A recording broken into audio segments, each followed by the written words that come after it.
Hola, ¿cómo andan? ¿Todo bien? Bueno, acá estamos con Cami, seguimos trabajando con los padres de la sociología y lo que nos pueden aportar para pensar en torno a la Estás sin educación. cámara, Emi.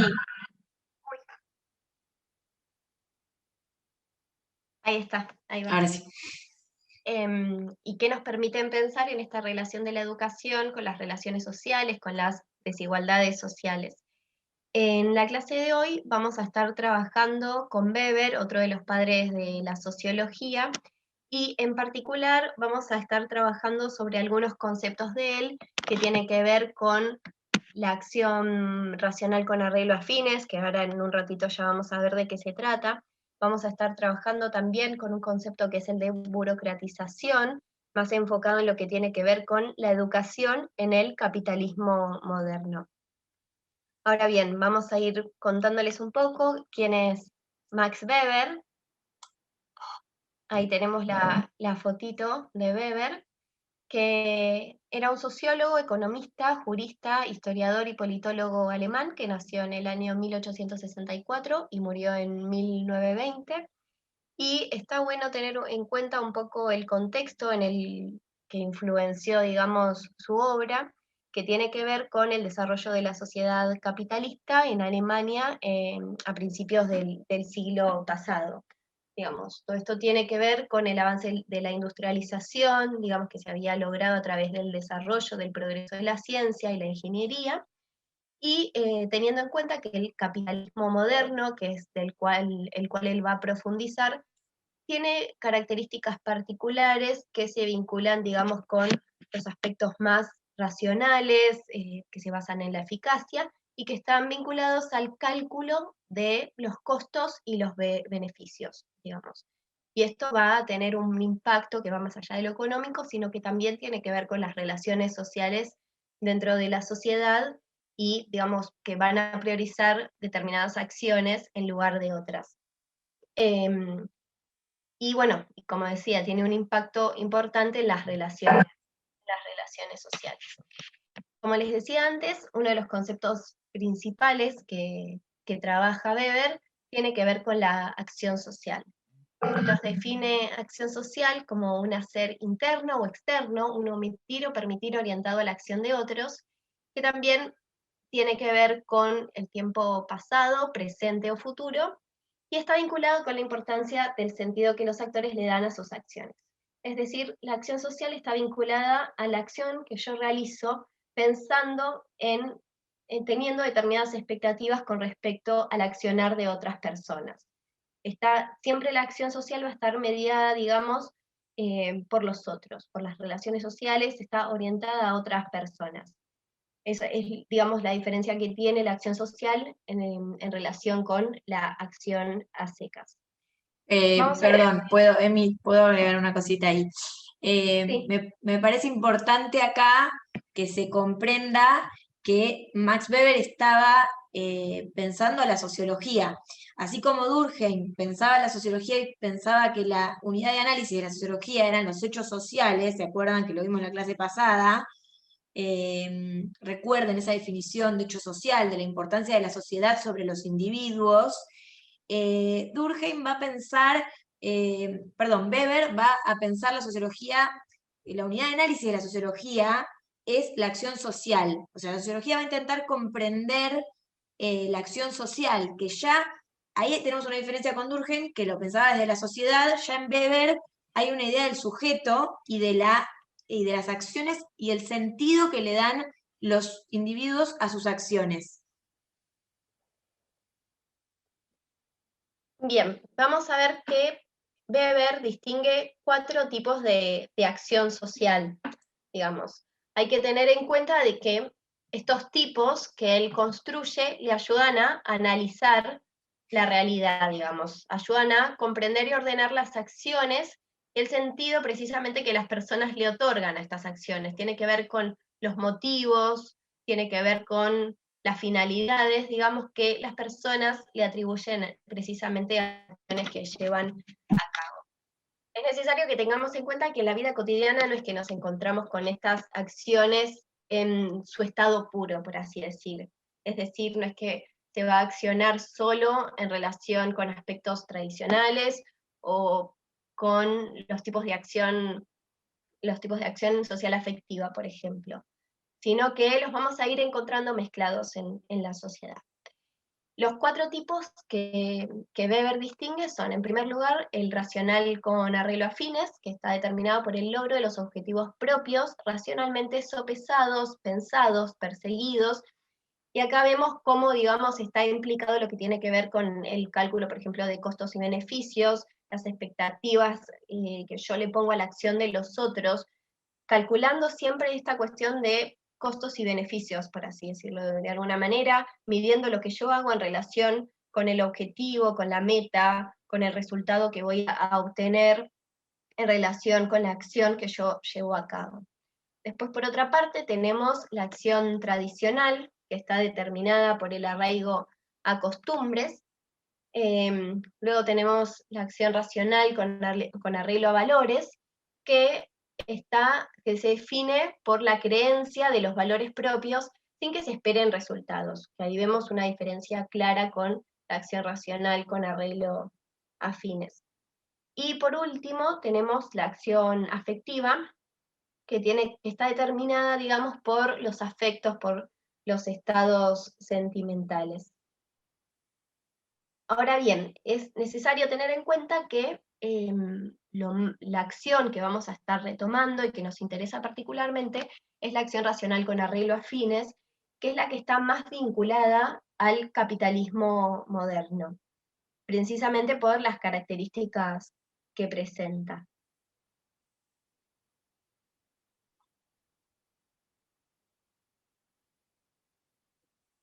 ¿Querés pasar, Cami? Sí. Bueno, como decíamos recién, ¿no? En el capitalismo moderno lo que vamos a encontrar es principalmente la acción racional con arreglo a fines. Estas acciones que se van a encontrar, que van a preponderar en el capitalismo moderno, están caracterizadas por el cálculo, por la previsión, por la búsqueda de eficiencia. También lo que encontramos en el capitalismo moderno es una creciente burocratización y especialización. Uno de los conceptos que nos aporta Weber para pensar en el capitalismo moderno y en las relaciones sociales es la jaula de hierro, que tiene que ver precisamente con este proceso vinculado a la industrialización, que tiene que ver con el avance de la razón, ¿no? Que conduce al desarrollo técnico, y esto estaría vinculado, digamos, con un desencantamiento del mundo y con un progresivo aislamiento de las personas, es decir, el lazo social empieza de alguna forma a resquebrajarse y cada vez las personas vendrían a estar más aisladas y nos vincularíamos en forma más despersonalizada entre sí. Una cosita, perdón.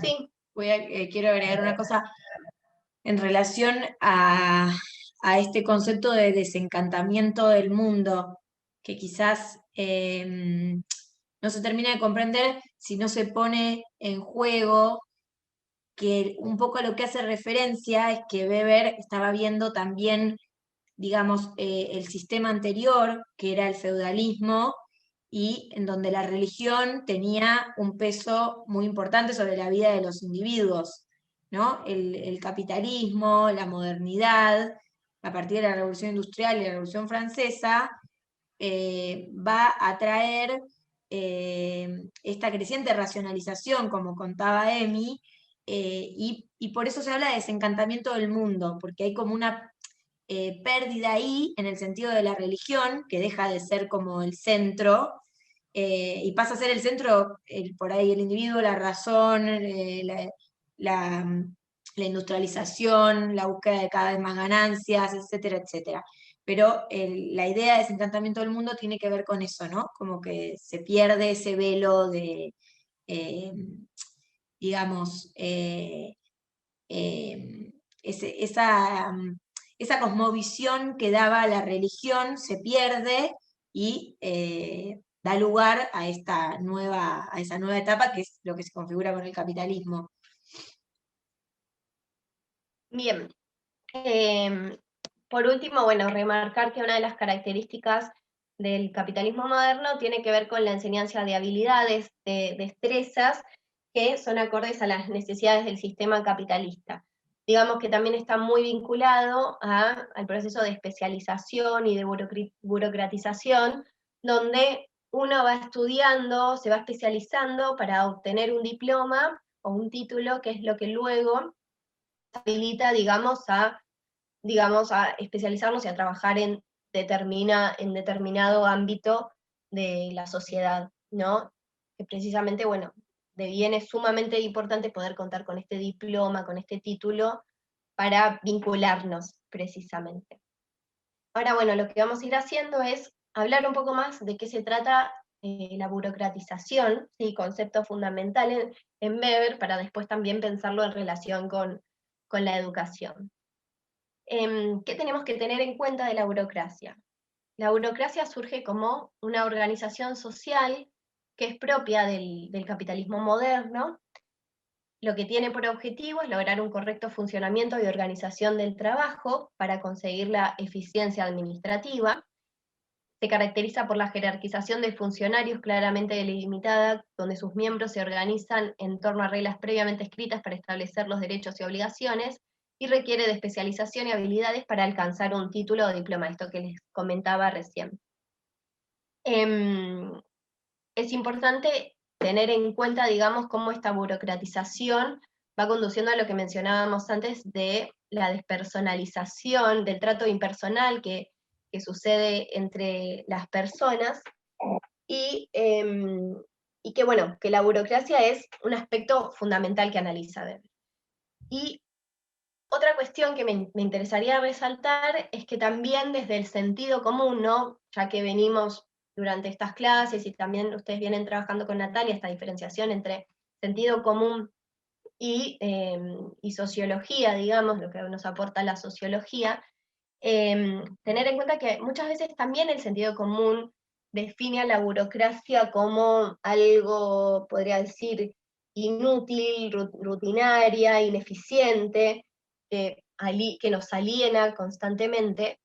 Y lo interesante también que proponemos pensar acá es pensar qué otras cosas puede generar la burocracia que no necesariamente tienen que ver con esta ineficacia, con la inutilidad, sino que también eh, puede generar otras cuestiones si lo pensamos en relación con la educación. Así que bueno, si querés continúa, Cami, con la relación entre burocracia y educación. Bueno, bien. Como les comentaba Emi entonces, retomando un poco las características de la burocracia, la escuela o el aparato o el sistema educativo puede ser pensado como un modo de organización social compleja basado en normas y reglas fijas, en el mismo sentido, ¿no? Que era pensado, que planteamos anteriormente en lo que hace a la burocracia, ¿no? O sea, es posible encontrar en la escuela y en el sistema educativo muchas características que nos hacen pensar que es una institución burocrática también, ¿no? Por estas cosas, porque está basada en normas y reglas fijas que están escritas, que uno las sigue, como charlábamos también en la clase anterior, ¿no? Todos sabemos cómo tenemos que comportarnos en la escuela, en la clase, en el recreo, etc. Se autorreproduce como institución cuando acredita las habilidades para la expedición de títulos. Esto quiere decir que, digamos, es la misma escuela la que nos habilita, la que nos da un título, ¿no? Y la que, por ejemplo, para ser docente es lo mismo, ¿no? Tenemos que pasar por esa instancia de tener el título para después poder ir a ese sistema educativo a dar clases, pero primero tenemos que obtener ese título en el sistema educativo y ese título nos permite, bueno, eso es una característica también de las instituciones burocráticas, que la escuela también, digamos, tiene. Y esto es interesante, ¿no? Posee el monopolio de la inculcación oficial, parece un poco difícil, ahora lo pensamos, de la cultura legítima de una sociedad determinada. Es decir, que es el sistema educativo es el que plantea cuál es la cultura legítima, digamos, a ser enseñada, a ser reproducida como tal, ¿no? Tiene que ver con eso, con que no es que existen múltiples lugares a la vez en donde se dan, sino que tiene el monopolio, quiere decir que el sistema educativo es el solo el que imparte la cultura legítima para una sociedad determinada.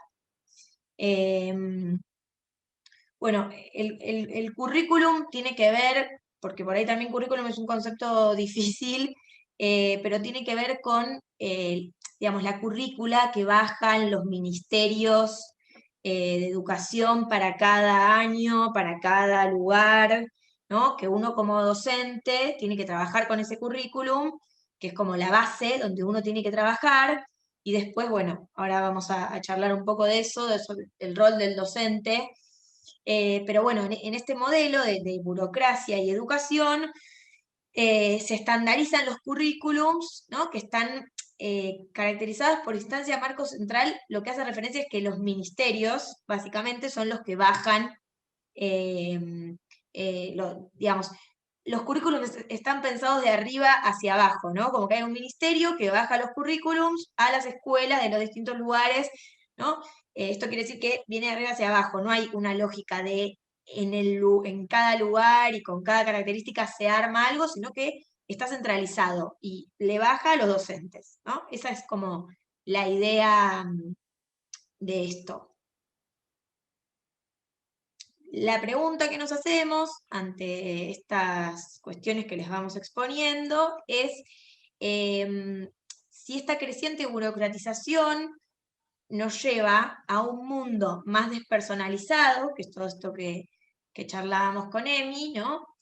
En donde se pierde un poco el lugar del sujeto, o sea, en esa cuestión burocratizada es como que si se perdiera el sujeto, ¿no? Entonces, ¿nos lleva solamente a esa cuestión despersonalizada o podemos pensar en otras posibilidades desde la educación? ¿Es posible? Bueno, esta es como la pregunta que nosotras queríamos traerles hoy, para pensar hoy, también con ustedes, que son futuros docentes como nosotras, que estamos practicando. Entonces, bueno, nos parecía que estaba buena esta pregunta. Y desde aquí lo que pensamos para responderla tiene que ver con, bueno, como les decía, con el rol del docente. Con la posibilidad, ¿no? Desde el rol del docente de hacer algo distinto, ¿no? Que ser un simple burócrata, por así decir, ¿no? Que un burócrata que reproduzca lo que fue pensado desde arriba para esa escuela, esos chicos, etcétera, sino que como que haya lugar para la creatividad, para otras cuestiones, para pensar la enseñanza como una práctica situada. Entonces, en este sentido pensamos que los docentes enseñan habilidades para la vida cotidiana, no solo las necesarias para el sistema capitalista, sino que también a pensar y analizar críticamente. Y lo que planteamos es esto, ¿no? Como poner un poco en cuestión lo que fue planificado y estandarizado bajo esta lógica burocrática, burocratizada, que es pensado como un poco igual para todos, ¿no? Dirigido de igual manera para todos por la organización burocrática estatal.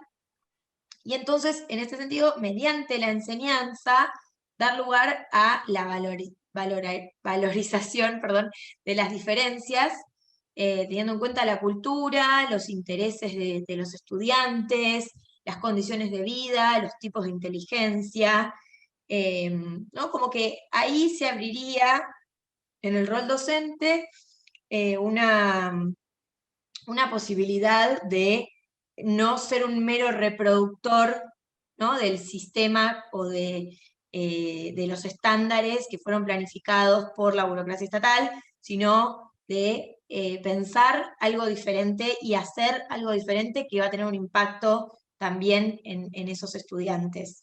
Y en este sentido, lo que se lograría de este modo es llevar adelante una distribución más igualitaria ¿no? De los conocimientos en relación con las estrategias y los recursos que el docente planifique, ¿no? y arme para esos estudiantes.